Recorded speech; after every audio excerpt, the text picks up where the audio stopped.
something that most folks don't know. All the sickness that black folks have, sugar diabetes, high blood pressure, all of that, nobody will die here today because there's an energy that supersedes all pain when you know your pain is being administered to.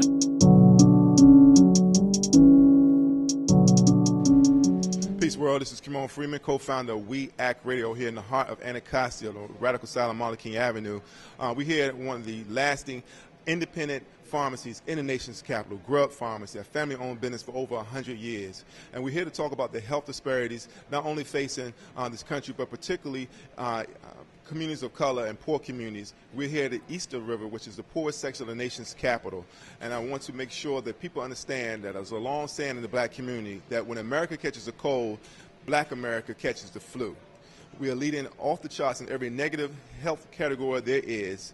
And to amplify that, Dick Gregory said that we're digging our graves with our teeth. So we present to you the Dick Gregory Health Sessions, where we are actually going to talk to the community and listen to the community and see about what we can do to address these health disparities. Because not only is no one coming to save us, but we're going to have to save ourselves. But coming to our rescue to aid us in helping ourselves, we present We Act Radio's own health justice correspondent, Dr. Sanjeev, and otherwise affectionately known as Dr. America.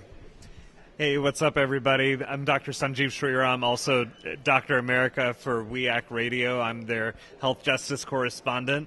And just like my friend Kimon said, we're hosting Dick Gregory's listening sessions. We're calling them Raise the Ruckus, Not the Drug Prices, so that we can learn more about what communities of color and poor communities are struggling with when it comes to filling their prescriptions and getting their health needs met. And so, just like Kimon said, we're at Grubb's Pharmacy here on Martin Luther King Avenue Southeast, and at the corner of Martin Luther King Jr. Avenue and Good Hope Road here in Anacostia. And we're going to be talking with Ms. Bussey-Reeder. She's running for D.C. Council Member at Large. We're going to be talking with the owner of this pharmacy, Mr. Bill Hader. And we're going to be, try and talk to some patients and just learn more about what we can do about these prescriptions getting out of control and how we can help each other get through this health crisis. So thanks so much for joining us. And yeah, we're looking forward to the first of many listening sessions. Raise the Ruckus, Not the Drug Prices. Thank you. Hi, this is Dr. Sanjeev Sriram, also Dr. America for We Act Radio. And we are here today in Grubb's Pharmacy in Southeast Washington, D.C. And with me is Ms. Bussey-Reeder, and she is running for D.C. Council Member at Large. Thank you so much for joining us. Thank you for having me. I appreciate the opportunity. And so we're here for our very first Dick Gregory listening session called Raise the Ruckus, Not the Drug Prices. And, today's focus, we really wanted to talk about diabetes medications. We're in a community where diabetes is widely prevalent. We know that this is a very treatable condition, that people can get by with this condition. But a big part of getting by is getting the prescriptions that they need. And for too many of our fellow Americans, it's a major challenge to get prescriptions filled. And before we began, you were about to describe an experience in your own family with diabetes. And, I just kind of want to make sure that we're getting that struggle amplified out there so that we can build some urgency around this. Do you mind sharing that story? Not at all. So, do you want me to hold the mic? Sure. So for me, it's actually a little deeper than just a prescription. Drugs. I've had the very, very horrible experience of losing, most recently, a brother and a father to the, results of diabetes. And it's also around education.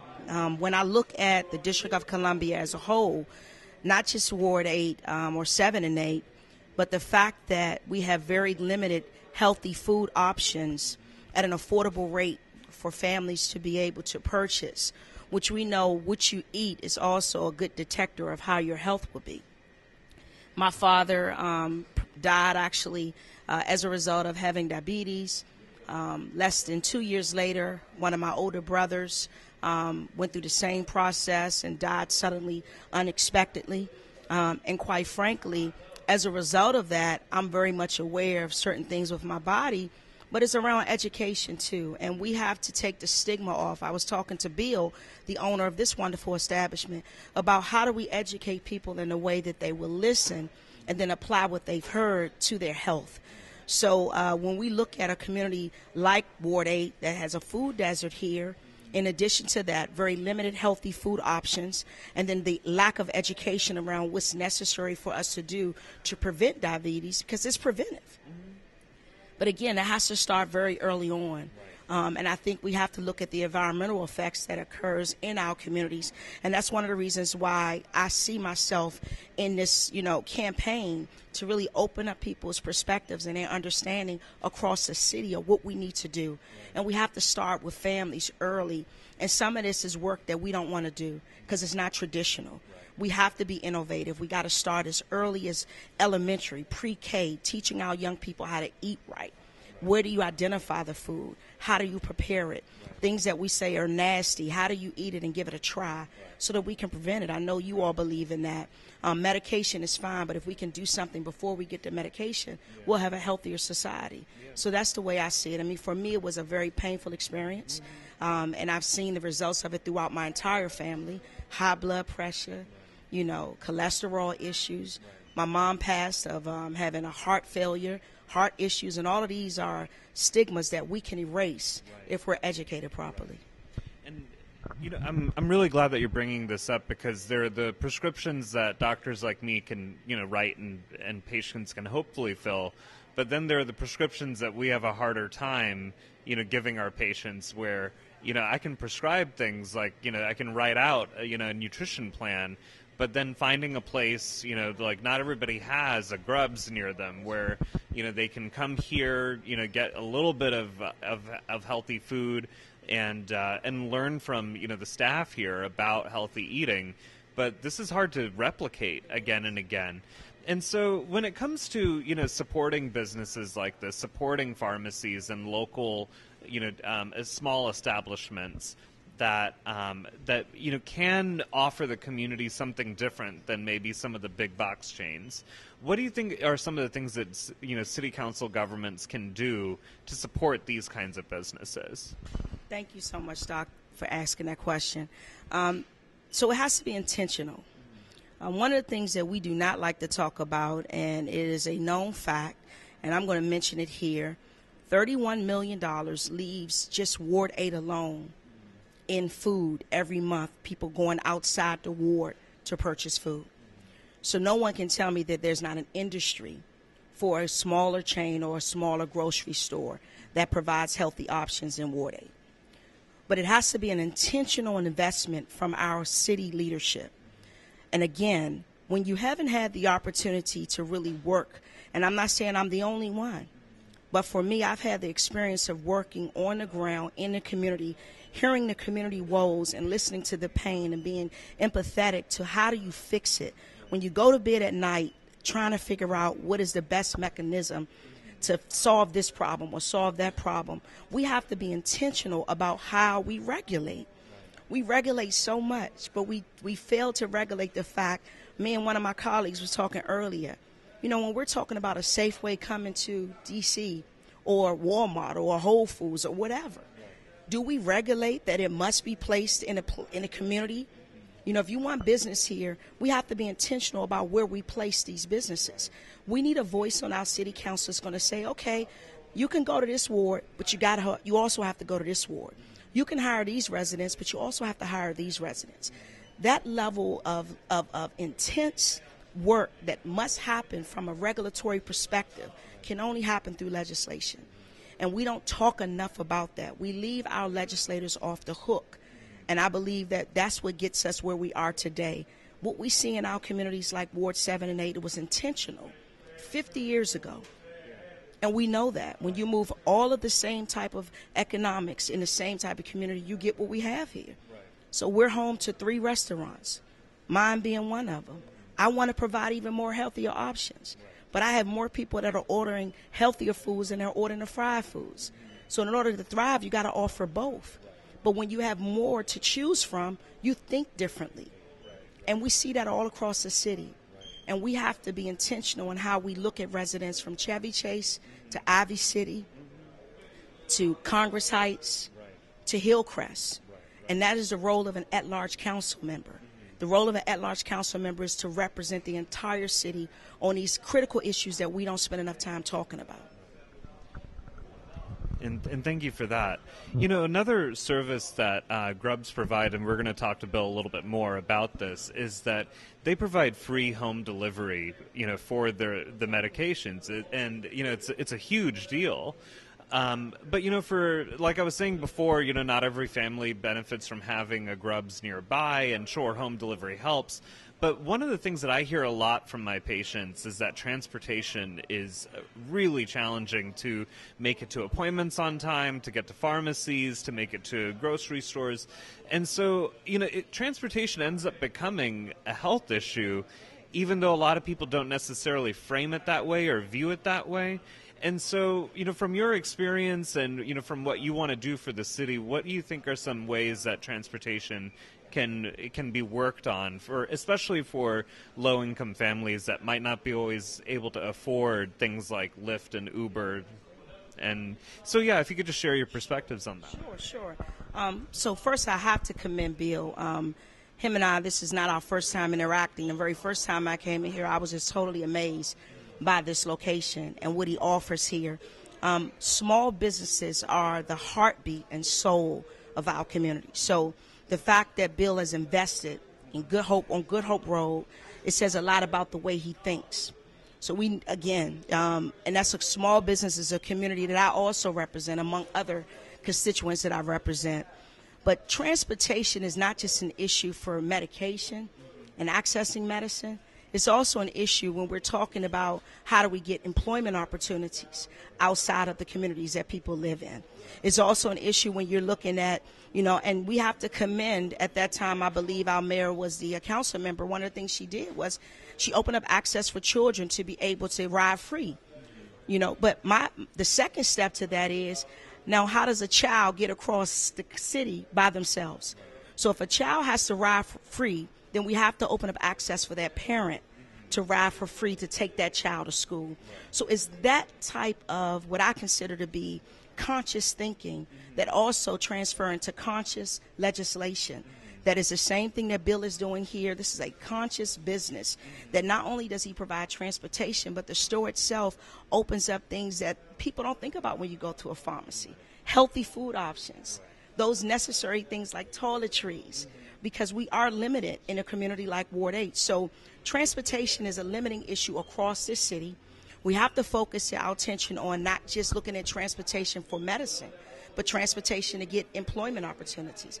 And that is a responsibility of our community-based organizations, who needs to be empowered with the resources that for 2 weeks, if a person get a new job that's across town, if they've never worked before, how are they going to get to that job? But a community-based organization with the necessary resources can provide a stipend for those residents to get to work. But if you get the job, you got to make sure you can get to work. So it's that level of transportation that we have to think about when we're empowering people to become self-sufficient, because that should be all of our goals. So. Well, I really appreciate you coming and taking the time to talk to us today. Yeah. And, you know, we'll, as these listening sessions go on, we'll probably try to have you come back and have more of the council come and talk to us about these issues. We have to make it our responsibility to come back. Our council should be back all the time, interacting with residents. It keeps us humbled and it keeps us in touch with what's happening in these communities. So thank you. Thank you. Thank you. All right, you've been listening to We Act Radio. I am your host, Dr. Sanjeev Sriram, and we'll be right back.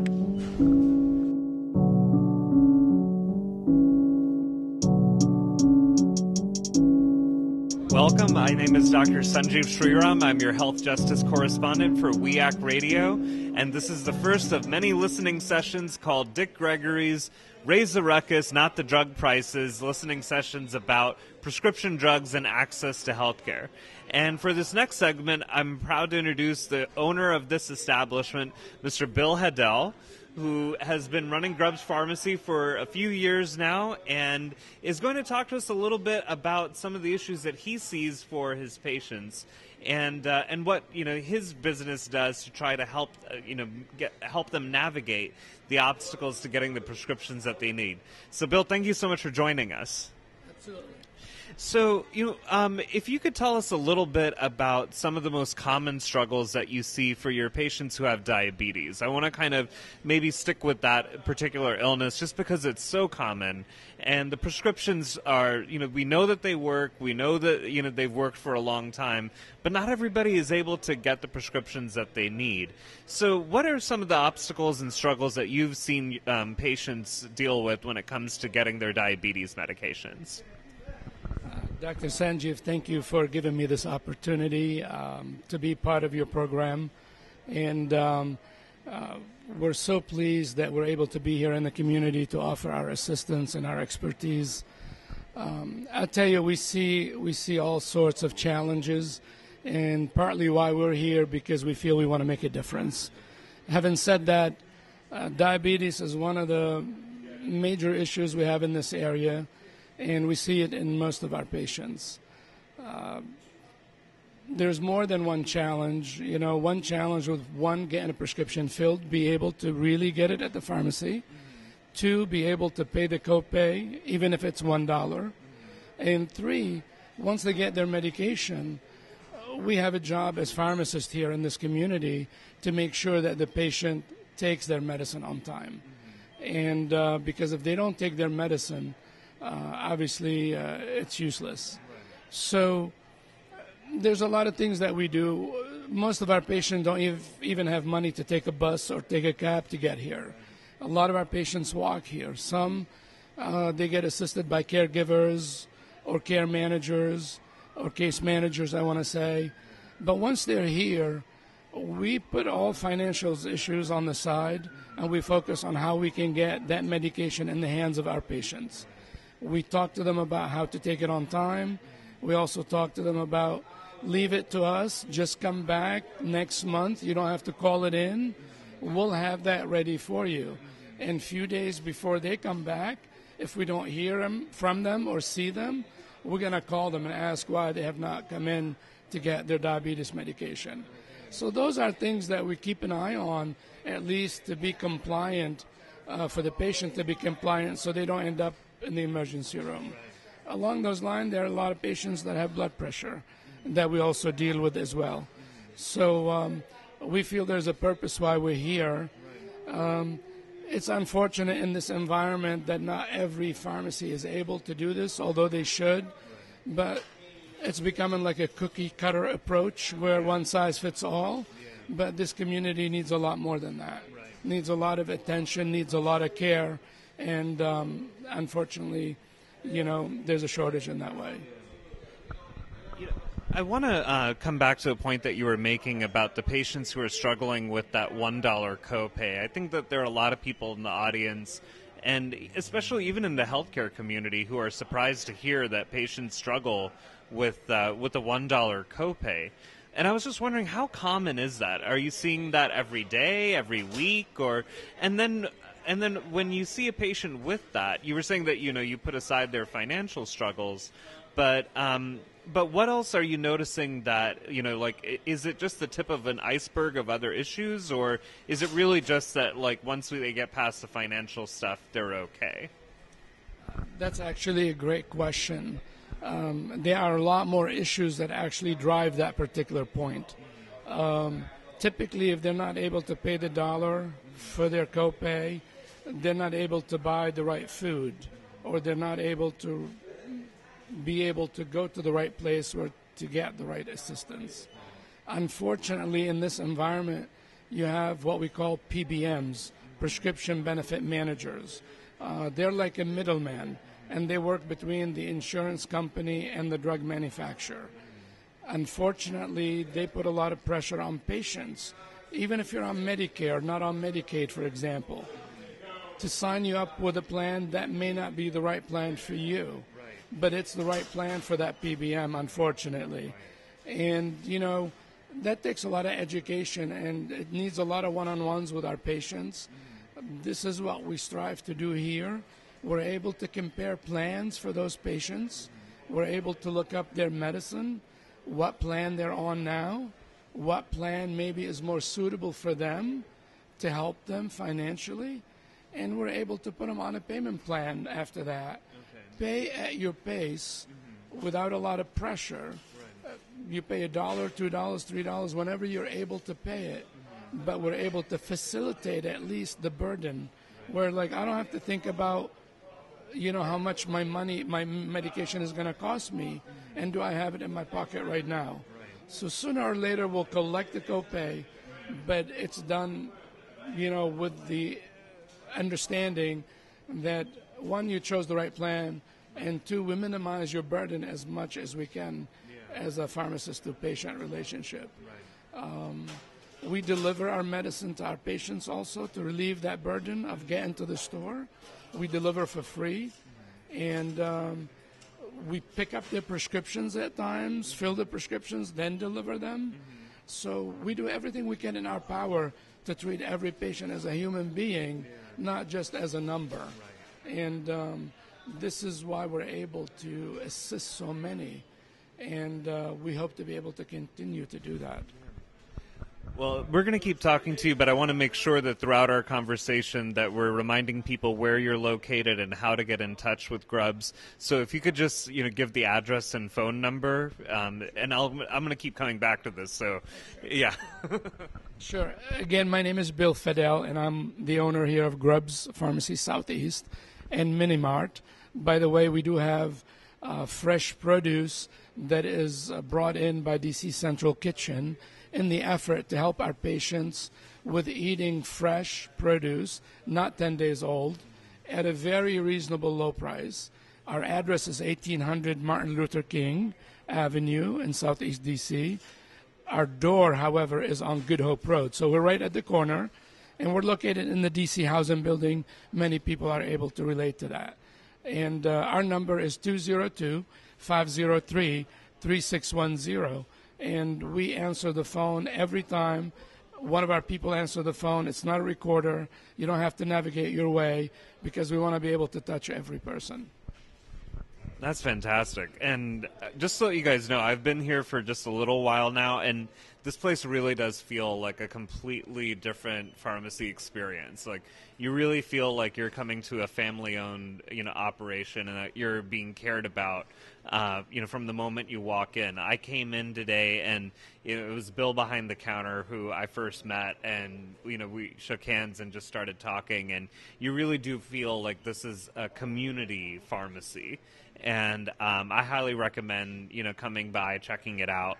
But if we can come back to, talking about some of these diabetes medications, one of the prescriptions that my patients struggle with a lot is insulin.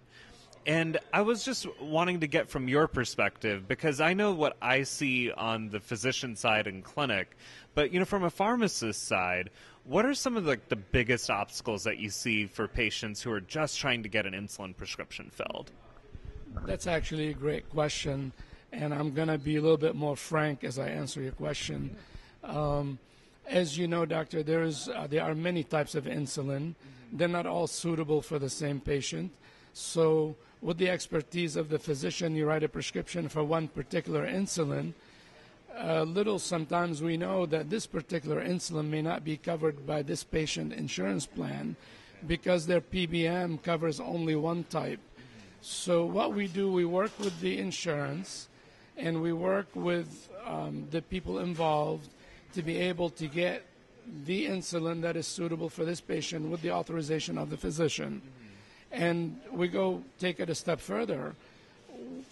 Now insulin comes in a vial where a patient has to draw their own dosage, or comes in a pen where they click to a certain unit and they're just easy to inject themselves.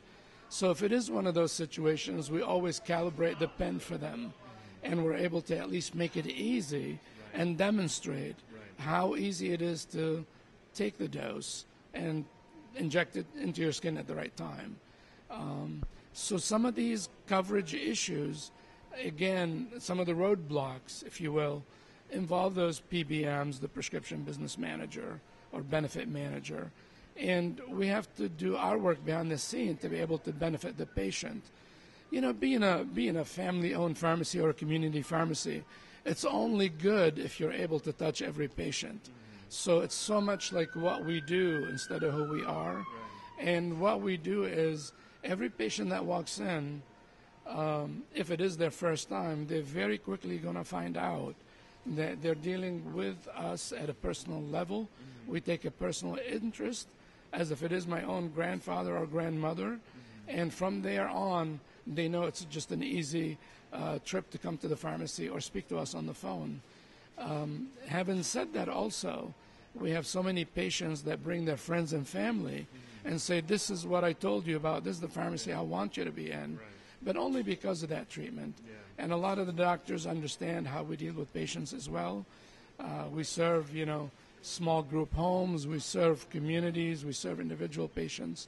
But going back to that insulin, it's a very sensitive topic because now with so much available on the market, and who the middleman is able to persuade what manufacturer to sell what insulin, that makes it very difficult for some of our patients. And that can only be resolved through really open discussion, through our communities, through our, people who represent, our caseworkers to our patients, and the doctors, of course, to be aware of what's going on. Because for the doctors, they just want to make sure that the patient get their doses. Because if they don't, then obviously they're not being treated. You've brought up the pharmacy benefit managers a couple of times, and I've been trying to learn more about what their role is to try to understand why do we have this middleman between the manufacturer and the pharmacy and the insurance company. And they keep trying to argue in the media and other places that they are there to save the patient's money. But I don't see that in my clinical experience. And I was just wondering whether you had more perspectives about whether do they do anything helpful for patient care from what you've seen and experienced? Doctor, that's a great question. And I'll put it in plain English terms, so without using fancy terms. This prescription benefit manager, let's agree it's called the middleman. And the middleman is like a broker between the drug manufacturer who makes the drug and the insurance company that insures the patient. They're in it for the money. I want to be very clear. They're in it because they're big business. They're in it to put the small player out of business. You can, I'm sure in the news, you've heard about Amazon and the big conglomerate, what they're doing to deliver medication, throughout the nation. There's nothing wrong with delivery, but I don't know if I want my medicine in the mailbox sitting out there all day in the sun. I don't want my grandmother to walk to the mailbox when it's 1 foot of snow out there and trip and break her hip and take 30 days to heal or more. So there are reasons how to do this. Unfortunately, this middleman is in the business for the money to get bigger. Because why? They get to dictate what formulary, what list of medication the doctor should prescribe for this diabetes or for the diabetic patient. So in this case, because they do that, they're going to get paid rebates from the drug manufacturer. They're also going to get paid from the insurance company for dispensing that particular drug based on an agreement they make. What that causes, because now the insurer is paying more money for this prescription, they're going to have to raise their rates to cover you, me, him, every patient in our community. And that's where the drug price is partially why they're so high, and that's partially why our copay is so high, and partially why we have so much a large out-of-pocket expense. In some cases, some of our patients have $3,500, $4,000 out-of-pocket expense because a particular plan that this PBM forced them to sign up for. without giving the patient a choice. Right. The patient is able to choose their pharmacy. They want to know what pharmacy they want to go to. Right. But when they receive a letter in the mail from their prescription benefit manager, this middleman, saying, I need you to tell your pharmacist, we're going to send you a prescription by the mail or in the mail, the patient thinks that this is the only option, this is the only way. So they have no recourse but to go that route and lose all the benefit that we're offering them here at a local level one-on-one. Right. So this is a lot of work, and it needs a lot of work, a lot of time to be able to really get rid of this. One of the things that happened in the patient's favor and also in the community pharmacy favor this past week, President Trump signed a bill that had to do with eliminating the gag clause for the PBM. Right. And what that means now, as a pharmacist, I'm able to talk to you as a patient. If your copay is $45 for the insulin that you're buying, if I'm able to save you money, I can talk to you about that. Right. Or in the case of a generic medication like metformin for diabetes, it's very cheap medication, very generic. Still the copay, I've seen copays as high as $15. It doesn't make any sense, absolutely. I can now tell you, I can get your prescription to you for like $12. I recovered my cost, I made a little profit, and I saved you. If your copay is $25, I just saved you the difference. Right. So $13 in this case. Yeah. And we're able to do that now. So this is like maybe one step, but there's a lot more work that needs to be done for these guys, the PBMs, not to take advantage of the small little pharmacies. Yeah. So, Bill, just like I told you last time, we're going to keep plugging your business. So if you could again tell our audience, where you're located, how to contact you, and if there's any new services or any new products you'd like to plug right now, it'd be great to give our audience a chance to learn that. That's awesome. So again, this is Grubbs Pharmacy Southeast, and we're in Minimart as well. And for the people that like to have fun and play the lotto, we have the lotto here as well. We're at 1800 Martin Luther King Avenue in Southeast.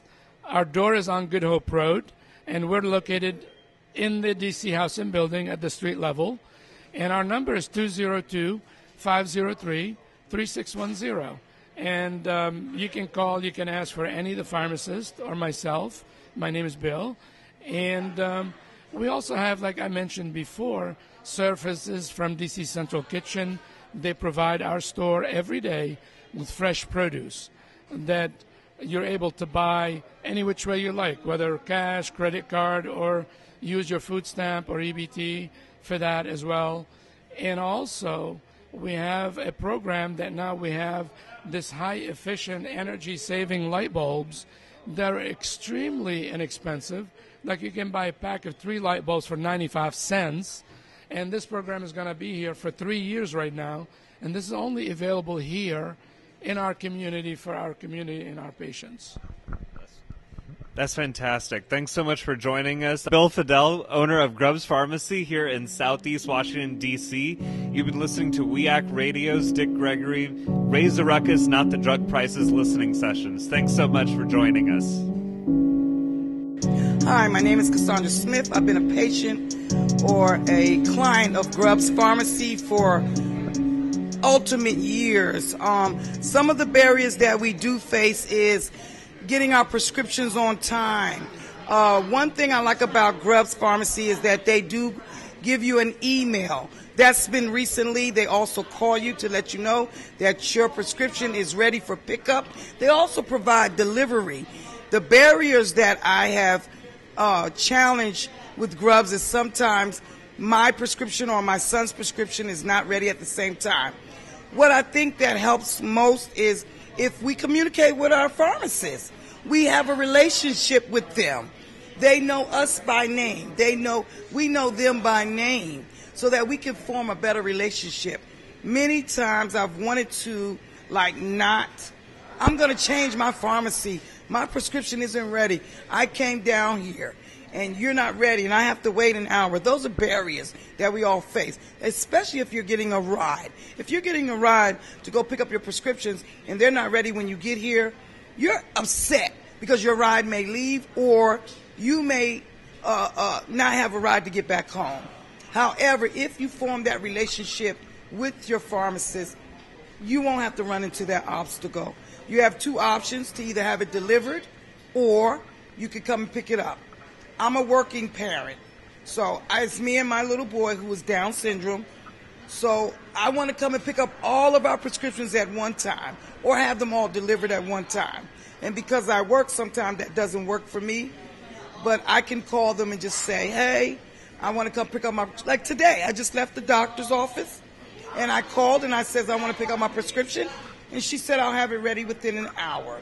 So that's to me, communicate, advocate, have a rapport with your pharmacist, and you shouldn't have any problem seeking your medication.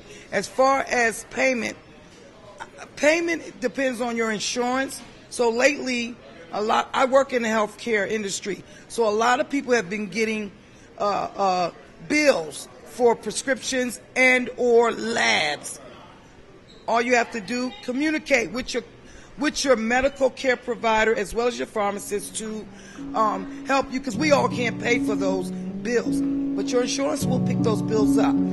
Ask the questions, have a relationship, have a rapport. I decided to just change my eating habits and, you know, focus on my body itself because I needed to lose the weight. I started doing cleansing and drinking pure filtered vinegar with baking soda in the morning and in the evening twice a day. I had a stroke back in 2011, and I had cardiac arrest in 2016. So with all these health issues going on with me, I had to do something different. So I ended up stopped eating bread, sodas, and all the wrong things, fried foods, and I started eating healthier. So now I'm off of insulin. I no longer have to take insulin anymore. I have lost the pounds that I needed to lose, and I feel so much better now. And I just wish that people would not stay home because they don't have the money to take for their medicine. You still need to come to your store and ask them, can they just supply your medicine, and you will pay them when you get the money back. They does do this here at Grubbs. You can also get your money, receive your prescriptions if you don't have money. So still, people, please come down and get your prescriptions filled. It's very important that we need to have you do that. And if I can help in any kind of way, I will. Thank you. Simone Freeman, We Act Radio. This is the first installment of the Gregory Raise the Ruckus, Knock the Drug Prices listening sessions here in the nation's capital, Anacostia, live at Grubbs Pharmacy, where 1 out of 5 Americans cannot afford their prescriptions. And when you are leading the country in asthma and diabetes, big pharma prices are literally killing us. Do something.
Something that most folks don't know. all the sickness that black folks have, sugar diabetes, high blood pressure, all of that, nobody will die here today because there's an energy that supersedes all pain when you know your pain is being administered to.